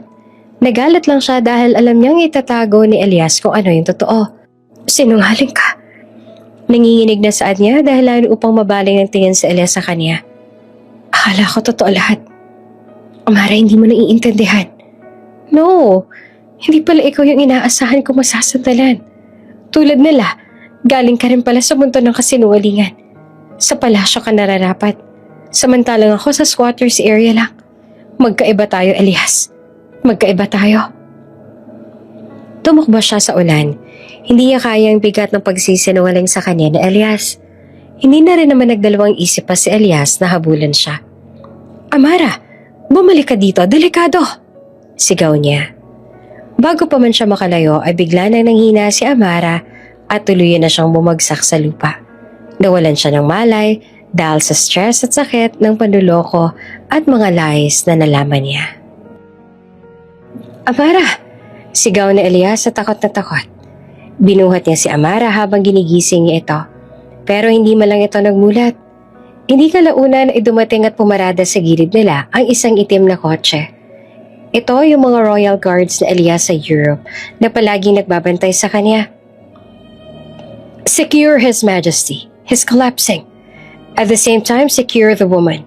She is the wife. Kinabukasan ay nagising si Amara sa isang maliit na kama sa loob ng office ng kapitan. Nakabalot siya sa kumot at may nurse na nag-aalaga sa kanya. Nasaan ako? Tanong ni Amara sa mahinang boses. Dinala ka ng asawa mo dito, Miss Amara. Sagot ng nurse. Inalagaan ka namin. Nag-collapse ka raw sa sobrang stress. Wala siyang ibang nagawa kung hindi ang matahimik. Nang makarinig siya ng ingay mula sa labas ay hindi na siya nagdalawang isip na lumabas kahit na nanghihina. Doon nakita niya si Serena at si Cedric na tulad ng nakagawian ay naroon na naman para manggulo. Halos manghina rin sa Amara sa kinatatayuan niya nang makita niya rin doon ang ilang socialites na dati niya rin naging kaibigan noon. Nakakatawa ka talaga, Amara. Sigaw na isang mayamang socialite na dumating para makita at mainsulto lang si Amara. Iniwan ka nga ng fiancé mo. Kaya napilitan ka magpakasal sa pulube. Grabe, from mansion to squatters. Ang pangit ng downgrade mo, girl, ah. Tumawa ang grupo nila at may nag-flick pa ng buhok. Girl, kung hindi ka magaling pumili ng lalaki, huwag ka nang lumabas ng bahay. Nakakahiya ka naman. Ngumisi si Serena dahil ito yung gusto niya. Ang mapahiya si Amara sa lahat ng mga naging kaibigan niya. Wala siyang title. Wala siyang pera. Kahit anong bihis mo, you'll always be the girl who married a beggar. Natigil ang lahat ng sandaling may dumaan na 5 malalaking itim na limousines. Hindi kalaunan ay bumaba ang hindi bababa sa 10 Royal Guards na ikinagulat ng mga naroroon. Mas lalo nang day natahimik si Amara, lalo na nang bumaba ang isang Royal Guards para lumapit sa kanya dala ang isang kumikislap na velvet box. Ilagay ang Royal Diamond Necklace sa leeg ng prinsesa. Sad nito. Nang makita nilang kwentas, agad silang natahimik. Nakatayo ang lahat ng kapitbahay at nakatulala sila sa sobrang gulat. Pagkatapos silang pagmasdan ni Amara, ay bumaba ang isang matikas at eleganteng matandang babae. Nakasuot siya ng formal suit at ang mga mata niya ay matalim at animong hindi man lang makitaan ng kaba. Where is Prince Elias? Tanong niya na malakas ang boses at may foreign accent na hindi maikakaila. Napatigil ang lahat ng tao sa barangay habang si Amara naman ay napatulala na lang. Prince? Bulong ng tindera ng gulay. Si Elias yung asawa ni Amara? Lumabas si Elias mula sa loob ng barangay hall. Sinusuportahan niya ang mga Royal Guards. Hindi na siya nakasuot ng dirty jacket. Malinis na barong Tagalog na ngayon ang suot niya. Suot niya ang Royal Signet Ring sa daliri niya. At ang tindig niya ay may respeto at kapangyarihan. Mother, bulong niya na nag-aalangan. Lumuha si Amara. Hindi dahil sa sakit, kundi dahil sa bigat ng pagtatago. Prince Elias, para siyang sinaksak. Totoo pala talaga ang sinabi niya nung gabing iyon. Tiningnan ng mahal na reyna si Amara ng malamig pero kuryoso. Tiningnan niya si Amara mula ulo hanggang paa. Ito pala yung babaeng pinili ng anak ko, kesa sa trono. So, this is the girl? Tanong ng Queen Mother sa kanyang aide. Yes, Your Majesty. Legally married. Bulong ng aide. Sinubukan ng Queen Mother na kunan si Elias. You have duties, Elias. You cannot remain in this place. Sabi niya na puno ng disappointment. Kailangan mo akong samahan. May council meeting ka. Pero si Elias sumawak sa kamay ni Amara. Hindi niya hinayaan na magkalayo sila. I will not leave her, Mother. Matigas na saad ni Elias. She is my wife, and I will not choose the throne over my queen. Natahimik ang lahat. Ang mga tao ay nakatingin lang. Ang mga cellphone naman nila ay naka-record sa kaganapan na hindi nila inaasahan. Tumingin ang Queen Mother kay Elias at nakita niyang pagmamahal at determinasyon sa mata ng anak niya. Alam niya na hindi siya pwedeng mag-umpisa ng public scandal dito. Kailangan niyang maging matalino. Pagkatapos, tumingin siya kay Amara. Pinag-aralan niya si Amara ng tahimik. Nakita niyang dangal ni Amara. Kahit na nakasuot ito ng simpleng damit. Nakita niya ang lakas na hindi nagmula sa pera. Lumapit ang Queen Mother kay Amara at sa kwintas na ngayon ay nakasuot na sa asawa ng anak niya. In our tradition, Amara, saad ng Queen Mother. Hindi na galit, pero seryoso.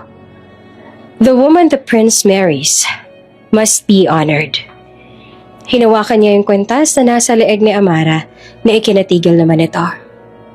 You have married my son when he was disguised as a beggar, sabi ng Queen Mother. But today, I acknowledge you as a princess. Sa di kalayuan, nakita nila Cedric, Serena at mga dating kaibigan ni Amara yung necklace. Nakita nila yung mga limousine at yung mga royal guards na natitiyak na lang hindi mga taga dito. Nang makita ni Serena ang royal diamond necklace sa leeg ni Amara, unti-unti siyang napanganga at halos manigas. Si Cedric naman ay hindi makapagsalita sa mga nakikita. Cedric? She's going to be a princess. And we're nothing. Ang necklace na yan. Wala tayong pera, Cedric. Masisira tayo. Saad ni Serena. Hindi yan totoo. Bulong naman ni Cedric na hindi pa rin makapaniwala. Lumingon si Amara at bumaling siya ng tingin kina Serena at Cedric. Awa na ang nararamdaman niya para sa dalawa. Dahil natitiyak niya ang unti-unti nang napapahiya ang dalawa. Niyakap na Elias si Amara at tiningnan niya ang crowd. She is my wife. She is the princess of the kingdom of Eldoria. Any more insult against her is an insult against the crown. Matigas yung saad sa mga naroroon. Ang mga taong kanina lang ay pinagtatawanan ni Amara ay bigla nang napayuko. Takot ang makikita sa mga mukha nila noong mga oras na yon. Hindi rin nagtagal, sumabog din ang balita sa buong bansa. Ang socialites at ang ex-fiancé at pinsan ay napahiyang napahiya sa inasal nila. Hindi kalaunan ay napatingin si Amara sa mahal na reyna. Your Majesty, thank you po. Mahina niyang sambit. You have earned it, child. Sagot ng Queen Mother. Welcome to the family. Ang paglipat ni Amara mula sa barong-barong sa Riles patungo sa Royal Palace ay parang panaginip na hindi niya inakalang magiging totoo. Sa halip na lumang kariton ni Elias, sumakay sila sa royal helicopter na kinuha sila mula sa barangay hall. Nakaupo si Amara sa helicopter, suot ang royal diamond necklace sa leeg habang hawak ang kamay ni Elias. Sa ilalim, nakikita niya ang bahay ng tita niya. Ang kanina ay hinuhusgahan siya. Ngayon, siya naman ay naglalakbay sa kalangitan. Para ako nananaginip. Bulong ni Amara kay Elias. Hindi to panaginip, Amara. Sagot ni Elias bago hinalikan ang likod ng kamay niya. Ito na yung buhay na meron ka ngayon. Pagdating nila sa Eldoria, sinalubong sila ng Royal Band at Military Honor Guard. Ang palace ay hindi lang malaki. Mas malaki ito sa inaakala niya nung una. Ang sahig ay gawa sa marble. May malalaking chandeliers na parang mga waterfall ng kristal. May mga painting rin na may ginto. Halika na, Amara. Yaya na Elias sa kanya. Ipapakalala na kita sa lahat. Hindi kalaunan ay nagsimula na rin yung matinding pagsanay para kay Amara. Kailangan niya maging handa para sa buhay ng isang royal. Unang-una, binigyan siya ng etiquette lessons ng mahal na reyna. Isang matandang duchess ang nagturo sa kanya, si Duchess Genevieve na sikat sa pagiging istrikto. A princess must walk like she floats, Princess Amara. Saad ni Duchess Genevieve habang may straight posture. Po, hindi ka dapat naglalakad na parang nagmamadali ka. Kailangan, mahinahon ka lang na parang hangin. Subukan mo ulit. Naglakad ulit si Amara pero natapilok siya dahil sa kaba. Tumingin si Duchess Genevieve kay Amara na animong disappointed. Yung posture mo, para kay nagtitinda ng fishball sa kanto. Again, Princess Amara, ituwid mo. Amara po ang pangalan ko, Duchess. Matapang na saad ni Amara. Princess Amara na ngayon. Saad ng Duchess na ikinatikom ng bibig ni Amara. Asawa ka na ng prinsipe. Hindi kalaunan ay tinuloy na ni Amara yung mga lessons niya. Minsan ay nadadapa pa si Amara. Madalas naman ay palagi siyang mali. May mga noble ladies naman na nakikita siya at tumatawa ng pabulong. Kailan pa nagpapasok ang palas ng mga street vendor? Chismis ng isang lady. Mukha siyang napulot lang sa kanto. Saan ba nakilala ni Prince Elias yan? Sagot ng isa. Narinig iyon ng lahat ni Amara. Hindi kalaunan ay pumunta siya sa kwarto niya at doon tahimik na umiyak. Hinubad niya ang diamond necklace mula sa leeg at doon siya umiyak. Pero habang umiiyak siya, pumasok naman si Elias at animong nag-aalala sa kanya. Anong nangyari, Amara? Ang sabi na bigla ka nalang umalis, may problema ba? Tanong na Elias habang may dalang tsaa at towel. Elias, hindi ko na kaya. Saad ni Amara habang nakatungo at pinipigilang tumulo ang luha niya. Nakakahiya ako, tingnan mo sila. Malayo-malayo sila sa akin. Hindi ako bagay dito, Elias. Mahigpit na hinawakan ni Elias ang kamay niya at dahan-dahan ito ang hinalikan. Huwag na huwag mong sasabihin yan, Amara. Huwag mong isipin yan. Iba ka lang. At yon ang gusto ko. Pero kailangan kong magbago. Kailangan kong maging worthy para sa'yo. Bulong ni Amara na puno ng insecurities. You don't have to change, Amara. Mariing bulong pa ni Elias pabalik. Gusto kong maging worthy ka para sa sarili mo. Hindi para sa akin. Pero hindi mo kailangang maging ibang tao. Hindi mo kailangang magbago. Pero yung etiquette ko, hindi mo kailangang maging perpekto. Sagot niya habang hinihimas ang likod niya. Kailangan mo lang maging matatag. Lumipas ang ilang linggo na sunod-sunod ang naging lessons ni Amara. Para siyang nasa military training na kailangan niyang maging perpekto tsaka karapat-dapat para kay Elias. Kailangan niyang matuto ng German at French dahil sa mga mahalagang koneksyon ng Eldoria. Paulit-ulit siyang nagkakamali at kitang-kita na yung frustration sa mukha niya. Kailangan niya ring malaman kung paano makipag-usap sa mga head of state na naging mahirap para sa kanya. Malalim na ang gabi pero gising pa siya dahil sa pag-aaral sa library. Napansin niya yung ilang lumang dokumento sa lamesa. Old documents. The last will and testament of King Thaddeus. Bulong niya sa sarili habang binabasa yung old documents na nakita niya. Kinabahan siya habang binabasa ang nilalaman. Kung hindi magpapakasal si Prince Elias sa loob ng 1 taon, sa isang babaeng hindi galing sa royal bloodline, ang lahat ng mana, kasama ang trono ay mapupunta sa second cousin niyang si Baron Klaus. Basa ni Amara bago siya natigilan. Elias? Bulong niya sa sarili na animong maging kamay niya ay nanlalamig sa nakita. Ginawa lang ba niya to para sa trono? Amara, anong ginagawa mo? Mabilis na tanong ni Elias nang pumasok ito sa library at nakita siya nitong binabasa ang last will. Ito, sabi ni Amara habang hawak ang will. Nagpakasal ka lang ba sa akin hindi dahil mahal mo ako? Nagpakasal ka lang ba dahil lang sa trono? Amara, pakinggan mo ako. Sabi ni Elias kasabay ng paghawak sa magkabilang balikat niya. Oo, kailangan ko ng asawa para hindi mapunta kay Baron Klaus ang trono. Pero hindi kita pinakasalan dahil lang doon. Huminga siya ng malalim at tinitigan si Amara sa mata. Nung makita kitang naghihirap, Amara, nakita ko na ikaw yung sagot sa lahat ng problema ko. Pinili kita dahil hindi mo ako nilapitan dahil sa pera ko. Pinili kita dahil mas pinili mo ako kesa kay Cedric at sa mana mo. Pinili kita dahil mahal kita. Dahan-dahang hinawakan ni Elias ang pisngi ni Amara. Hindi ko man sinabi sa'yo agad yung tungkol sa will. Pero hindi kita minahal dahil lang sa will. Mahal kita dahil ikaw yung matapang na babae na nakilala ko noon. Hanggang ngayon. Tuluyan ang bumuhos ang luha sa mata ni Amara. Walang duda na yung pagmamahal ni Elias sa kanya ay totoo. Sasamahan kita, Elias. I will fight for you. Saad ni Mara at niyakap niya ito. Hinuwakan naman ni Elias yung baba niya at marahan siya nitong hinalikan. You already are. Bulong niya sa pagitan ng halik. Kailangan lang natin maging handa para sa media.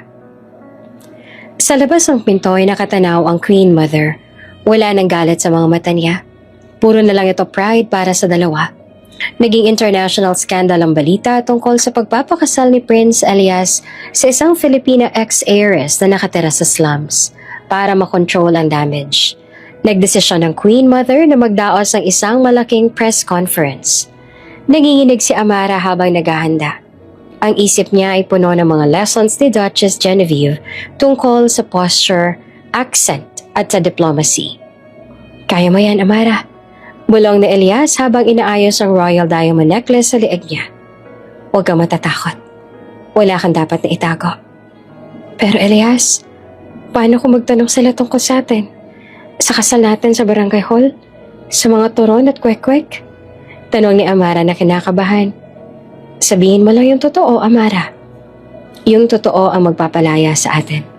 Saad nito bago siya niyakap ni Elias ng mahigpit. Nandito lang ako sa tabi mo. Hindi kita iiwan.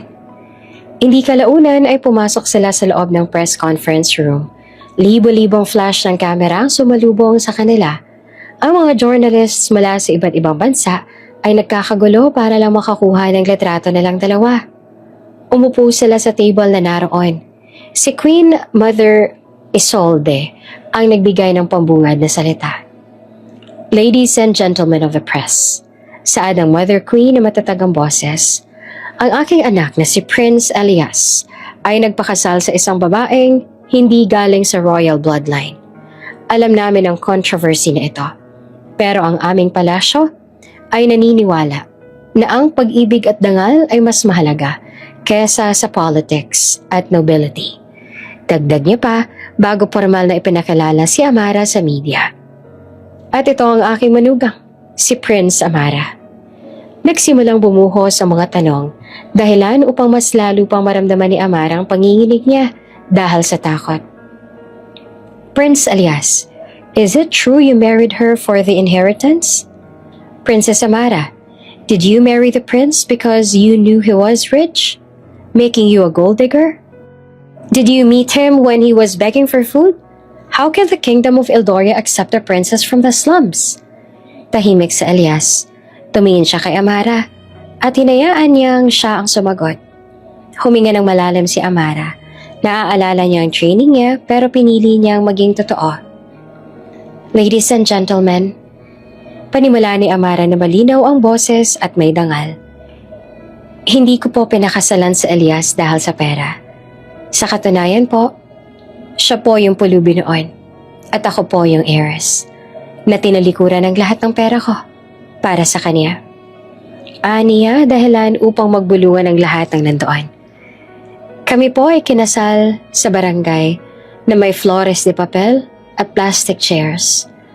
At mas totoo po ang kasalang iyon kesa sa engrandeng party ko noon or engagement party ko noon na puno ng kasinungalingan. Bumaling siya sa isang reporter na tumawag pa ng gold digger sa kanya. Gold digger? No, sir. I am the one who gave him my last piece of bread. Tumahimik ang buong press conference at nagulat ang mga journalist sa tapang niya. Pinili ko po yung dangal kaysa sa pera. Pinili ko po yung puso ko kaysa sa kasinungalingan ng mga taong nakapaligid sa akin. At kung ang royalty ay hindi lang tungkol sa dugo, kundi tungkol sa puso, handa po ako maging princess ng Eldoria. Nagtinginan ng mga journalists, kahit ang Queen Mother ay napangiti. Bago matapos ang lahat ay biglang tumayo ang isang lalaking naka-formal suit. May mga galit sa mata. Siya, si Baron Klaus, ang second cousin ni Elias, ang taong magmamana ng throne kung hindi ikakasal si Elias. This is an insult to the crown, Your Majesty, sigaw ni Baron Klaus. She is not worthy. She is a street girl who has no etiquette, no diplomacy. She is dragging down the reputation of our kingdom. Prince Elias, you must divorce her. Baron Klaus, you are out of order. Sabi naman ni Queen Mother na matigas ang tono. Pero sa Elias, tumayo habang hawak ang kamay ni Amara. Baron Klaus, sabi ni Elias na malakas ang boses. Ang dangal ng Eldoria ay hindi nasusukat sa etiquette at social status. Ito ay nasusukat sa katotohanan at sa tapang ng puso. Muli siyang bumaling sa lahat at muling nagsalita. Matapang ang asawa kong si Amara. Ipinaglaban niya ang sarili niya sa mga manloloko at mga sakim, tulad mo. Tinignan ni Elias si Baron Klaus na may pagbabanta. Hindi siya makikipag-divorce sa akin. At mas lalong hindi siya aalis sa palasyo dahil lang sa gusto mo. Asawa ko siya at may karapatan siya dito. Lalong nagulat ang lahat ng mga nanoroon sa narinig. Pagkatapos ng press conference, naging trending ang statement ni Amara. Nagsimula nang magbago ang tingin ng mga tao sa kanya. Ang mga tao, imbes na batikusin si Amara, nagsimula na silang humanga sa kanya. Elias, thank you. Saad ni Amara. Hindi ko inakala na ganito pala kalakas yung katotohanan. Kailangan mo na ngayong panindigan lahat ng sinabi mo, Amara. Sagot ni Elias sa kanya. Si Baron Klaus, hindi yan titigil. Gagawin niya ang lahat para lang makuha yung trono. Kaya mag-iingat ka pa rin. Sa labas ng palace, si Serena at Cedric ay nanonood ng TV. Wala na silang pera. Bangkarote na sila. Tinalikuran sila ng tito at tita ni Amara dahil wala nang magandang makakuha sa kanila. Cedric, ano nang gagawin natin? Umiiyak na tanong ni Serena. Naging prinsesa na siya. Samantalang tayo wala nang makain dito. Hindi kami papayag. Sigaw ni Cedric. Aatakihan natin siya. Meron akong video ng first meeting nila. Kailangan nating sirain yung image nila. Sa kabila ng matagumpay na press conference, alam na Amara at Elias na hindi pa tapos ang laban. Ang katotohanan ni Amara ang nagligtas sa kanya, pero ang lihim ni Elias ay nagpapanatili sa lahat. Gabi na iyon at tahimik silang naghahapunan sa kanilang private chamber. Ang suite nila ay malaki, may gilded walls at antique furniture, pero mas pinili ni Amara ang simpleng setting para sa kanila. Elias, sa tingin mo ba, titigil na ba si Baron Klaus? Tanong ni Amara habang pinipirmahan ang isang document tungkol sa isang charity foundation na sinisimulan niya. Hindi, Amara. Sagot ni Elias sa seryosong muka. Ang mga taong katulad niya, hindi titigil hanggat hindi nila nakukuha ang gusto nila. Pero mas delikado sina Cedric at Serena. Bakit? Nawala na lahat sa kanila. Wala na silang pera. Wala na silang social standing. Paliwanag ni Elias. Ang mga taong wala nang mawawala, sila yung pinakadelikado. Gagawin nila lahat para sirain tayo. Lalo na ikaw, dahil ikaw ang naging dahilan ng pagbagsak nila. Napakunot ang noo ni Amara sa narinig. Ano ba meron sila na pwedeng ipinahira sa atin? Maling impresyon ang kasal natin? Sagot na Elias. At yung history mo sa kanila. Nakatanggap ako ng intel mula sa Palace Security. May plano silang mag-leak ng video. Ha? Anong video? Video ng una nating pagkikita. Bulong ni Elias. Yung kuha ng paparazzi at ng tauhan ni Baron Klaus. Gusto nilang ipakita na nagpapanggap lang ako na pulube at plenano ang lahat para makuha ang mana mo. At ngayon, yung trono. Pero hindi naman yun video ng kasinungalingan, Elias. Giat ni Amara. Totoo yung pag-iyak ko nun, ha? At totoo yung pagtulong mo sa akin. Alam ko, Amara. Pero sa media, ang context ang mas mahalaga. Sabi ni Elias. Gagamitin nila yung footage na naka-dirty jacket ako habang ikaw nakasuot ng expensive gown. Sisisihin nila ako. At yung pagtatago ko ng identity ko, ang magiging proof na scammer ako. Hindi nakapagsalita si Amara sa narinig. Hindi ka dapat madamay sa politics ng palace, Amara. Dagdag ni Elias. Wala naman akong alam sa mga ganyan, Elias. Sabi ni Amara. Pero mahal kita. At hindi ko hahayaan na masira ka dahil sa akin. Puno ng kasinungalingan ang buhay ko noon. Pero ngayon, gusto nang maayos ang lahat. Niyakap na Elias si Amara. Dahilan upang walang ibang nagawa si Amara kung hindi ang mapayakap din sa kanya. Hindi kita iiwan, Amara. Pangako yan. Dahil sa banta, lalong pinag-iting ni Elias ang lihim na proteksyon kay Amara. Sa paningin ng lahat, si Duchess Genevieve ang etiquette coach ni Amara. Pero sa likod ng kortina, si Elias ang personal security at strategist ni Amara. Kapag may ball o state dinner, si Elias ang pumipili ng lugar na mauupuan ni Amara, malayo sa mga lason o mga chismosa na pwedeng sumira sa kanya. Kapag may etiquette lesson si Amara, ang mga royal guards ay nakatago lang sa paligid at nagbabantay sa bawat galaw ng mga servants at duchess na may access kay Amara. Isang araw, habang nag-exercise si Amara sa garden ay may lumapit na servant at inalok siya ng tsaa na may kakaibang amoy. "Princess Amara, please try this tea. It's good for your nerves," sabi ng servant. Kinuha ni Amara ang tsaa, pero naalala niya ang warning ni Elias na huwag tatanggapin ng anumang pagkain o inumin na hindi galing sa royal kitchen. Salamat," saad ni Amara. "Pero katatapos ko lang uminom. Pakidala na lang ako ng tubig." Umalis yung servant na nag-alok ng tsaa kay Amara. Nang makalayo yung servant ay saka lang tumawag si Amara kay Elias. "Elias, may nag-alok ng tsaa, nakakaiba yung amoy." Bulong ni Amara habang nakatitig sa servant na naglalakad kasama ang tsaa na inalok nito sa kanya. "I saw it, Amara." Malamig ang boses ni Elias sa earpiece ni Amara.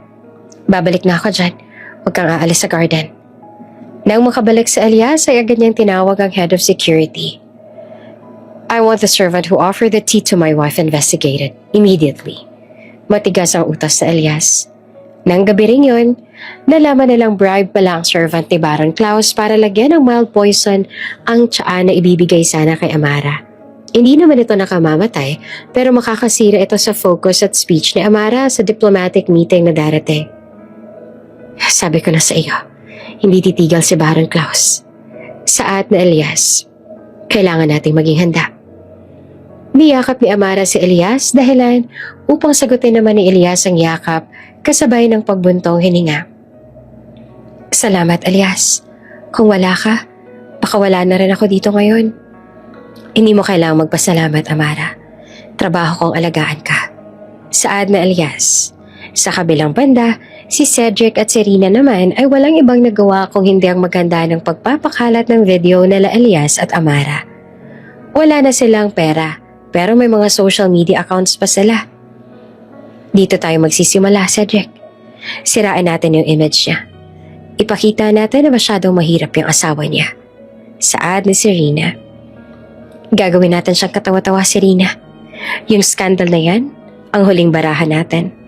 Saad naman ni Cedric bago nila sinimulang i-edit ang video para mas magmukhang dramatic at scandalous. Hindi kalaunan ay dumating ang araw na kinatatakutan ni Elias at Amara. Isang umaga, habang nag-aalmusal si Amara kasama si Queen Mother Isolde, sumabog ang balita sa social media. Ang tita Sofia ni Amara nagpadala ng screenshot sa aide ni Queen Mother. Agad na tiningnan ng aide ang video, at ang video ay tungkol sa footage ng una nilang pagkikita. Makikita sa video na si Amara ay basang-basa, nakasuot ng expensive silk gown, umiiyak at mag-isa. Makikita rin sa Elias na marumi, nakasuot ng dirty jacket, payat at nag-aalok ng tinapay kay Amara. Ang caption ng post sa Serena ay puno ng paninira tungkol sa dalawa. Nang makita iyon ay agad ding pinatawag ng Queen Mother sa Elias. Dumating si Elias sa kalmado pero may galit sa mata. "Elias, ano gagawin natin dito?" Tanong ni Amara habang pinipigilan ng luha. "Gagawin nilang laughingstock ang palace. Sisirain nila yung image mo." "Wala tayong gagawin, Amara." Matigas sa saad ni Elias. "Hayaan mo silang mag-ingay. Hindi tayo aatras." "Pero Elias," sigaw ni Amara. Tumingin naman si Elias kay Amara at hinawakan ang kamay niya. Doon ay tila ba napagtanto ni Amara na marahil nga ay may plano si Elias bago pa man kumalat yung video na iyon. Kaya naman wala na siyang ibang nagawa kung hindi ang mapabuntong hininga na lang ng mga oras na yon. Hindi kalaunan ay agad na nag-set up si Elias ng live broadcast sa Royal Palace. Hindi press conference, kundi isang simpleng live talk sa kanilang palace garden. Umupo si Elias at Amara sa garden bench bago sinimula ni Elias yung live broadcast. "Good morning to the Kingdom of Eldoria and to the world." Simula ni Elias sa kalmado ang boses. Marahil ay nakita ninyo yung video na kumakalat sa social media. Ito yung video kung saan isa akong pulube at ang asawa kong si Amara ay hindi naghihirap. Aniya bago bumuntong hininga. Marami nagsasabi na scam ang kasal namin. Pero ang totoo lahat na yan. Tumingin si Elias kay Amara. Maraming critics ang nagsasabi na nakakahiya yung video na to para sa royal family. Patuloy ni Elias. Pero ito yung pinakamalaking honor na maibibigay ko sa trono ng pamilya ko. Ang mga taong nag-leak ng video na to, gusto nilang sirain kami. Pero yung ginawa na lang to, ang nagbigay sa amin ng platform para maging totoo. Matapos ang live broadcast na nagbigay linaw sa relasyon ni Prince Elias at Princess Amara, nagbago ang image ng Edoria royal family. Ang scandal ay naging inspirasyon at ang courage at authenticity ni Amara ang umani ng respeto sa buong mundo. Gayunpaman, ang video leak at ang attempted poisoning ay nagbigay babala kay Elias. Kailangan niyang linisin ang palasyo at alisin ang lahat ng threats na konektado kay Baron Klaus. Hindi kalaunan na inalis niya ang lahat ng konektado kay Baron at ipinatanggal sa pwesto yung pinsan niya, dahilan upang magbanta pa ito. Alam na Elias sa sarili niya na sa oras na mawalan ng kapangyarihan si Baron sa palas, ay wala na siyang magagawa. Kaya naman hindi na siya nag-alala pa sa mga banta nito. Kasunod ng political cleansing sa palasyo, nagbigay si Elias ng order sa kanyang security team na imbestigahan sina Cedric at Serena na nag-leak ng video. Sa Pilipinas, sina Cedric at Serena naman ay nasa pinakamababang punto na ng buhay nila. Wala na silang title, wala na silang mana. At ang social media ay puno na ng pang-aasar at pagkamunghe sa kanila matapos lumabas ang tungkol kina Amara at Elias. Maging ang tito at tita ni Amara ay tuluyan na silang tinalikuran kaya naman wala na silang magawa ng mga oras na yon kundi ang magsisi. Cedric, gutom na ako. Hindi ako sanay sa ganito. Sana hindi na lang natin inatake si Amara. Sigaw ni Serena na umiiyak. Hindi ko alam, Serena. Akala ko mananalo tayo. Akala ko masisira siya. Sagot ni Cedric na puno naman ng frustration. Biglang may dumating na mga lalaki naka-black suit sa inuupahan nilang kwarto. Base sa mga postura nito, alam na nila kung sino yung pwedeng magpadala sa kanila. Cedric Salazar and Serena Flores, saan ng Chief Security. Kayo po ay wanted sa International Court dahil sa blackmail, slander laban sa royal family, at sabotage ng place. Hindi kami may kasalanan. Si Amara nag-umpisa ng lahat ng yan. Sigaw ni Serena. Ang evidence ay nasa amin na Miss Flores. Saan ng Chief. Ang social media post niyo at yung pag-leak ng video ang solid evidence sa ginawa niyo. You will all face the law. Wala na silang nagawa nang sandaling puwasasan sila ng mga guard at agad nang dinala sa kulungan. Pagkatapos ng ilang taon, ang Edoria ay naging mas bukas sa mundo dahil kay Princess Amara. Ang charity foundation niya para sa mga batang lansangan at mahihirap sa Pilipinas ay naging international success. Sila ay nagkaroon ng baby girl na pinangalanan na lang Isolde Amara.